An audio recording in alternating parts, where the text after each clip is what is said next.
Samantala, pagkatapos ng naiulat na lindol sa Masinloc, Zambales, nananatili pa rin daw stable ang supply ng kuryente doon. Iniulat naman ng PHIVOLCS na tectonic ang pinagmulan ng lindol at nagdulot ng mahina hanggang sa katamtamang pagyanig sa mga bahagi ng Central Luzon.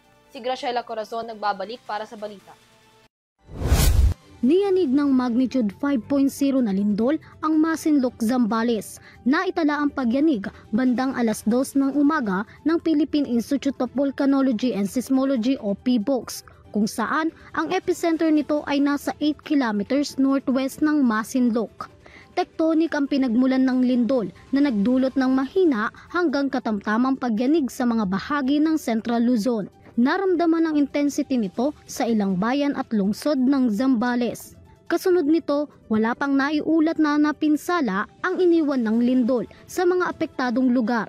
Samantala, nananatiling stable ang power transmission services ng National Grid Corporation of the Philippines o NGCP sa Zambales sa kabila ng magnitude 5.0 na lindol.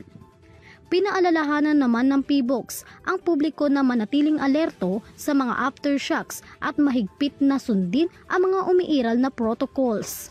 Patuloy na sinusubaybayan ng mga otoridad ang sitwasyon ng aktibidad nito, gayunpaman wala namang naiulat na banta ng tsunami sa naturang probinsya.